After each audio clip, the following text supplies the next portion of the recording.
今年最震惊的一个消息，来自一位神秘人物之口，他描述了完全另一个版本的2025年7月5日大灾难。而这位神秘人物不是别人，正是日本知名物理学家宝江邦夫。听到这里，你可能跟我的反应一样，物理学家预言灾难还被取消了，这到底什么跟什么啊？别急，咱们从头开始，一起揭开这个横跨科学、灵性与阴谋的离奇故事，包准让你瞠目结舌，怀疑这剧本是不是好莱坞写的。先来介绍一下这位主角宝江邦夫。宝江邦夫今年74岁，1951年生，可是大有来头。东北大学天文系毕业，拿下京都大学和名古屋大学的理学博士，当过日内瓦大学讲师、东芝研究员，后来担任日本圣母清心女子大学教授，听起来就是个标准学术精英，对吧？更厉害的是，他是日本首位诺贝尔物理奖得主汤川秀树初等域理论的传人，而且曾成功推导出一条著名的物理公式，被称为宝江方程式。据说这条方程式在经典力学和量子力学之间架起桥梁，是量子物理发展的重要突破，让他在国际物理学界声名大噪。简单说，宝江邦夫本来就是个响当当的物理大神级人物。不过，你以为他只是个书呆子、科学家那就错了。宝江邦夫可是个不走寻常路的奇人，他从小就对神秘现象情有独钟，原因很简单，童年一次亲眼目睹 UFO 的经历彻底改变了他的人生道路。那是他上小学2年级的一天傍晚，大约5点钟，小宝江跟小伙伴在家附近骑脚踏车，突然他们看见天边飞过一个奇怪的东西，雪茄形的飞行物无声地划过天空，速度飞快，完全不像飞机。两个小朋友看傻眼了，直勾勾盯着那不明飞行物消失在云际。这事儿对宝江震撼很大，你想想，一个学龄儿童突然见到 UFO， 能不激动吗？从此他对 UFO 和外星文明产生了浓厚兴趣，心想，哇，宇宙那么大，不明飞行物是真的耶，我长大一定要搞清楚它们是啥。于是宝江邦夫长大后一边钻研物理，一边没忘关注神秘学。他的职业生涯走出了一条理性加玄学的独特路线，既在实验室做严谨科学研究，同时又对意识、灵魂、超自然能力等看不见的世界保持开放心态。这种左手科学、右手灵学的操作，让他成了当代颇具争议的科学家。一半学术圈的人觉得他脑洞清奇，另一半神秘文化圈的人把他奉为高人。你说刺激不刺激？故事的主角介绍完毕，现在进入正题。2025年7月5日的大灾难预言。其实围绕这一天的传言，近年在日本和网络上闹得沸沸扬扬，源头可以追溯到一位日本漫画家龙树亮。龙树亮曾在1999年出版了一本漫画《我所看见的未来》，其中记录了他多次真实的预知梦。最出名的是，他梦到过2011年日本发生巨大地震海啸，而这梦境后来果然一语成谶。2011年3月冬，日本大地震发生，与他漫画中提及的细节惊人吻合。因为这件事，龙树亮在日本被封为神准预言漫画家。我所看见的未来原本都绝版了，2011年后在二手市场炒到天价，粉丝们如获至宝。那本漫画还有一则尚未应验的预言，2025年7月将发生真正的大灾难。更劲爆的是，龙树亮在他2021年再版的完全版漫画里补充说明，他曾在梦中清晰看到7月5日这个日子，甚至隐约感知到一个特定的时刻4点18分。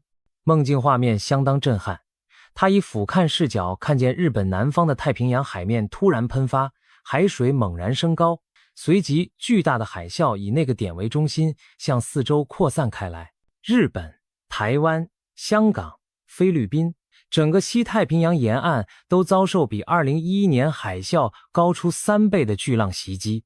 他还梦到陆地被挤压隆起，甚至日本到菲律宾之间变成陆地相连的地貌。这画面简直像地壳大变动。梦的最后，他听到一个信息，灾难过后将迎来更加光辉的未来。光听这描述，是不是鸡皮疙瘩都起来了？龙树亮自己也吓一跳，但他相信这是上天给他的使命，要把预言公布好，让人们提早防范。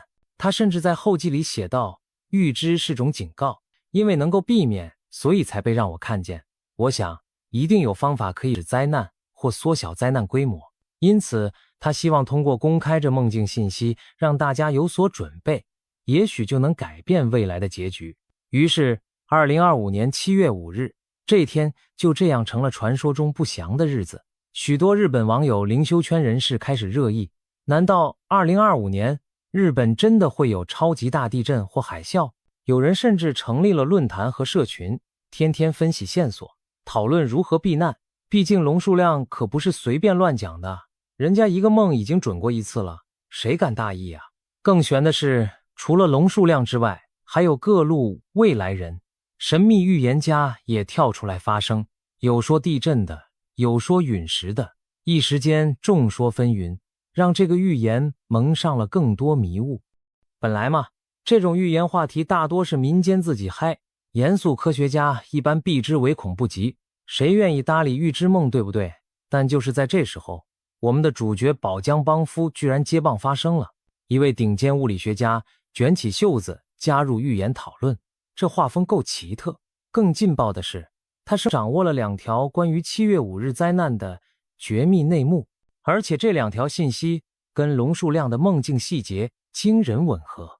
事情是这样的，起初宝江邦夫对所谓梦境预言其实也抱怀疑态度，毕竟科学训练嘛，不会一股脑儿就相信梦话。但接连收到2个非公开消息后，他坐不住了，开始认真起来，试着把这些信息跟龙树亮的梦境比对。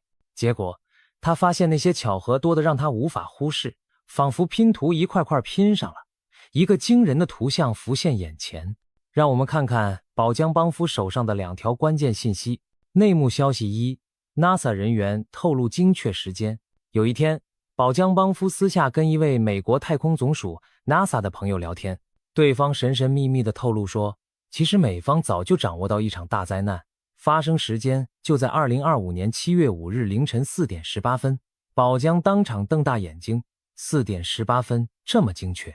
你确定没在逗我？ NASA 人士点头如捣蒜，表示消息千真万确，而且震央位于日本南部外海，可能会引发毁灭性海啸。宝江听完只觉后背发凉，这不正和龙树亮梦里的情景对上了吗？梦中虽没说 AM 还是 PM， 但 NASA 朋友强调是清晨4点18分。我们暂停一下，细品这个4点18分之谜。一般天灾能精确预测到某年某月某日某分吗？想想看，台风路径也就提前几天能估摸，地震、火山这种玩意儿更是说不准，无法精确预告。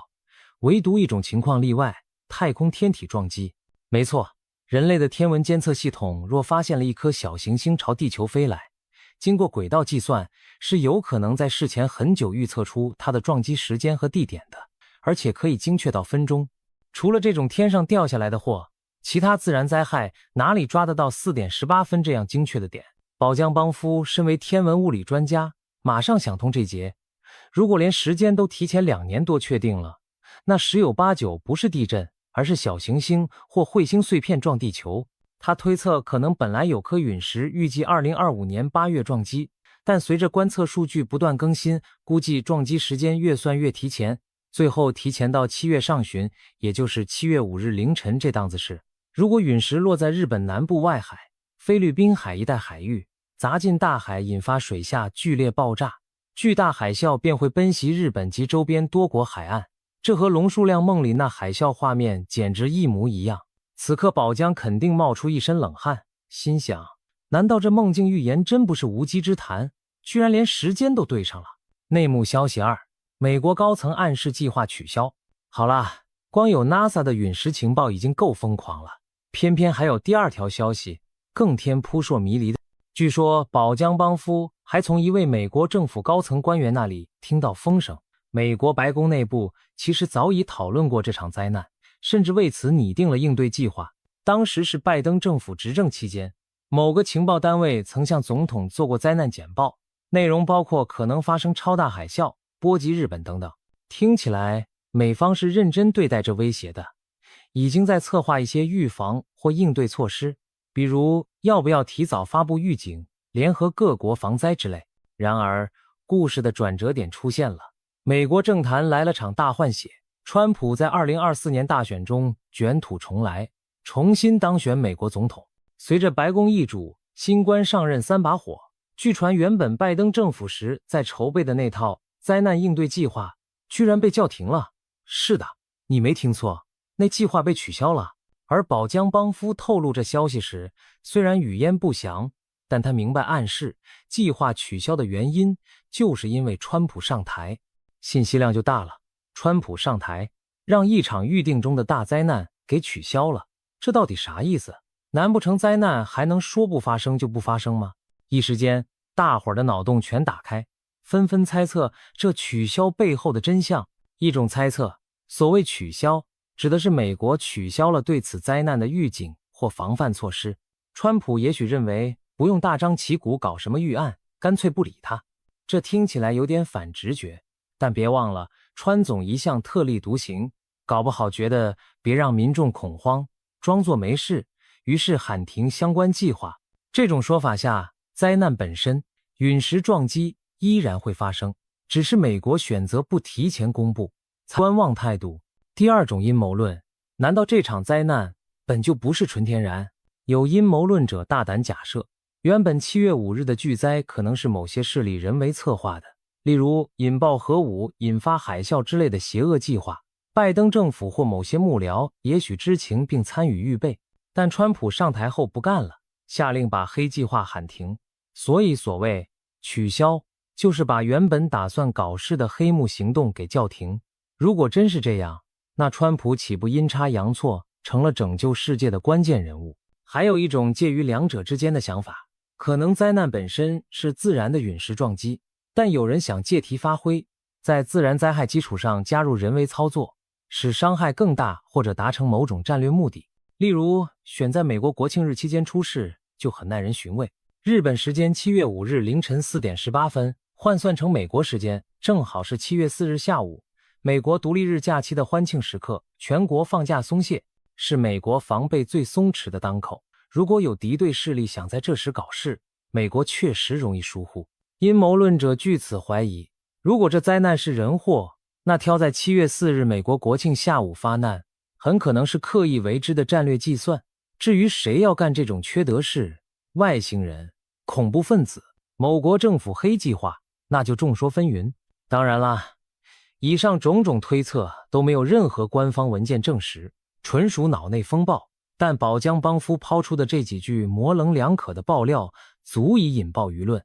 他自己没有明说细节，只轻描淡写一句川普当选后取消了，就留下一群吃瓜群众脑补去吧。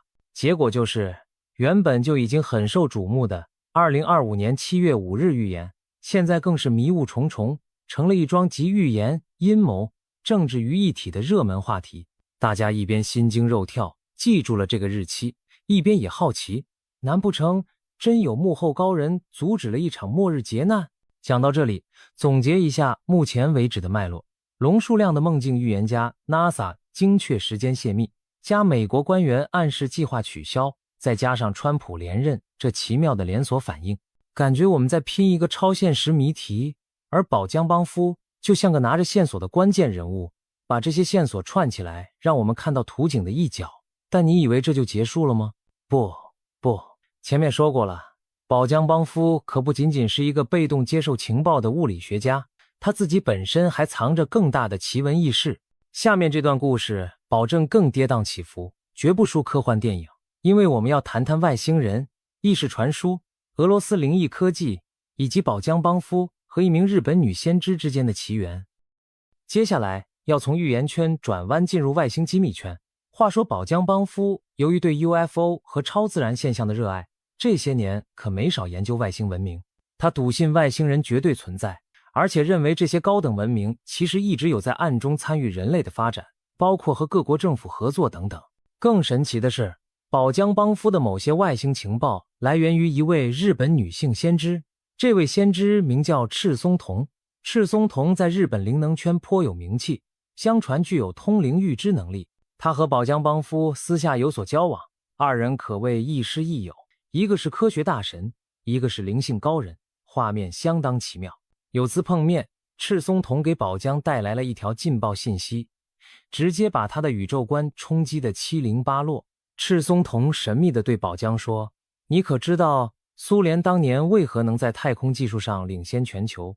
部分原因是他们最早接触了外星人。”宝江一愣，以为自己听错。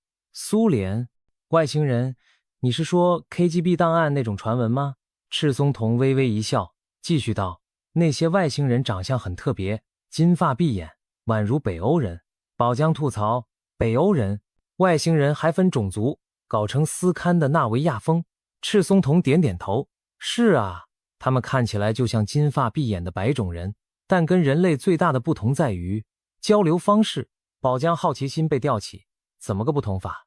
赤松瞳神秘一笑：“他们不用言语，用意识直接传递信息。意识传递信息。”这两个人聊的可不是影视剧本，而是赤松瞳声称的事实。他告诉宝江帮夫，这批金发外星人拥有极高超的心灵沟通能力，可以直接把语言、图像，甚至整套技术设计图用意念打包后传送给人类的大脑。你没看错，直接灌进脑子里，庞佛对方脑袋就是 WiFi 热点，不用开口说一句话。赤松瞳继续爆料，早在冷战高峰期，苏联科学家们就已经通过这种意识交流拿到了一份外星飞船的设计蓝图。外星人把完整的飞船传到了苏联相关人员的脑海里。苏联人一开始还半信半疑，但那些脑中浮现的技术细节精密复杂，绝非人力幻想可得。既然天上掉下图纸来，不用白不用。于是苏联当局秘密组建团队，按照外星蓝图偷偷造飞船。结果可想而知，几年砸下去，神秘基地里还真造出了一艘造型怪异的飞碟。剧情反转来了，飞船建好后，苏联科学家们满心期待试飞，可是它动都不动，所有仪器都安装到位，也通电了，但飞船就是没反应，完全无法启动，仿佛一具豪华的空壳摆在那儿。工程师们傻眼了，这不是给了全套设计吗？怎会打不开电源？难道外星人耍我们？众人百思不得其解，只能再度求助那帮金发外星好友。这回外星人给出的答复更玄乎，他们说想启动飞船需要阿纳斯塔西亚人的帮助。阿纳斯塔西亚人，这又是啥黑科技名词？苏联专家们满头问号，心想是不是某种代号武器或系统？结果一打听，发现竟指的是一群生活在西伯利亚深处的原始部落，而且还是母系氏族。部落里的女性首领代代相传着特殊的超感能力。外星人暗示，要让飞船运转，得请这个部落的人来连接飞船的灵魂。原来阿纳斯塔西亚人确有其人，他们真实存在于俄罗斯偏远的泰加林中。后来有位俄罗斯企业家兼作家弗拉基米尔·梅格雷在90年代独自一人航行西伯利亚时，声称亲眼遇见了这个神秘族群的一位年轻女子阿纳斯塔西亚。这位女子金发碧眼，赤脚住在原始森林里，却拥有不可思议的智慧和能力。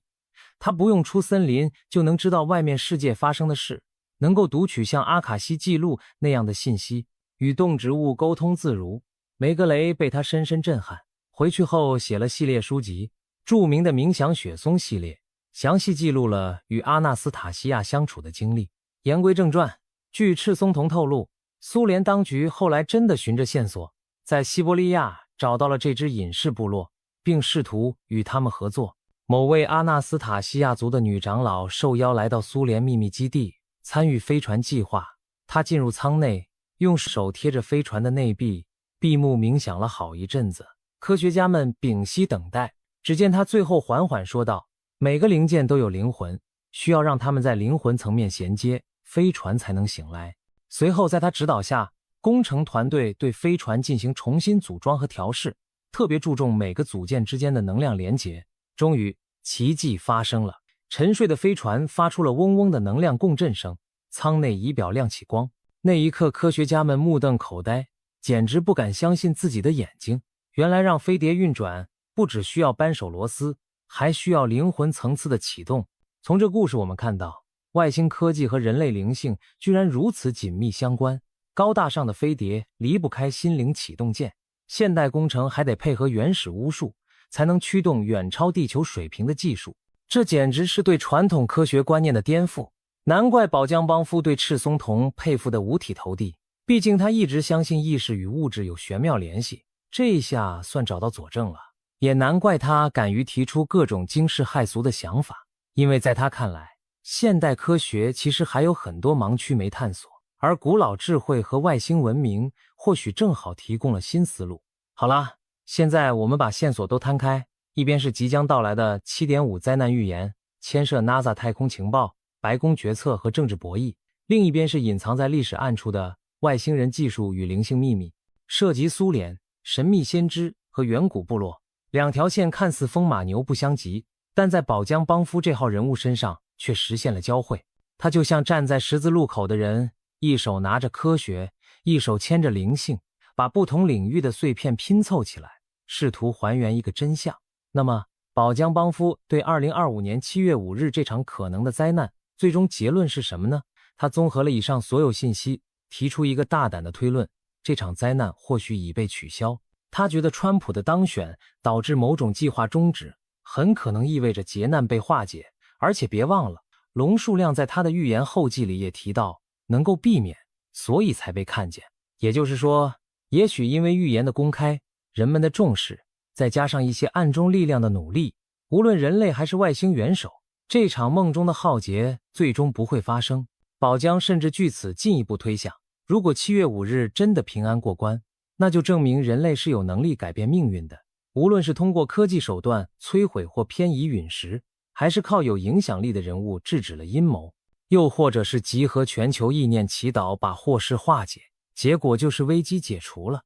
而一旦预言危机解除，人类或将迎来新局面，这点也吻合龙树亮说的灾后将迎来光辉未来，或许预示我们跨过劫难后会进新时代。不管怎样，宝江帮夫仍给出了具体的防范建议。他曾公开说过，如果真的担心7月5日有大事，日本相对安全的几个地点是北海道、山梨县的山区以及冈山县，特别是冈山。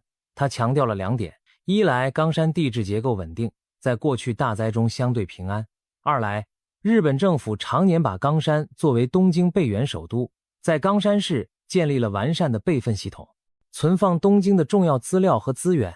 也就是说，如果东京毁了，冈山可以马上顶上。这种级别的备份城市可不是随便挑的，背后一定有对安全性的考量。面对白热化的讨论，我们普通吃瓜群众能做啥呢？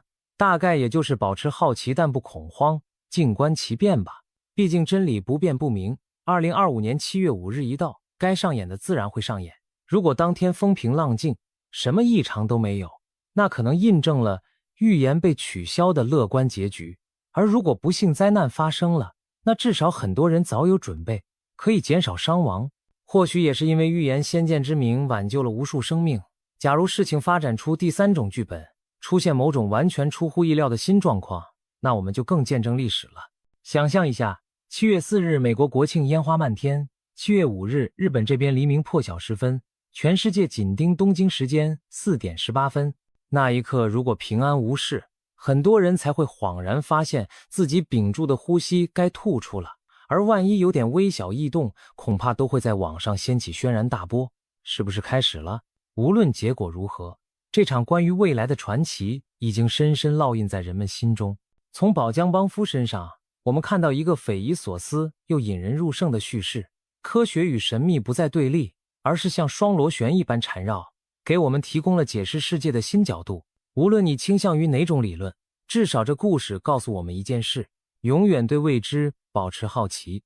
正是因为有人愿意突破成见，探索未知，我们才能提早发现潜在危机，甚至有机会改变命运走向。或许多年后回头看，我们会庆幸地说，幸好那场灾难没发生。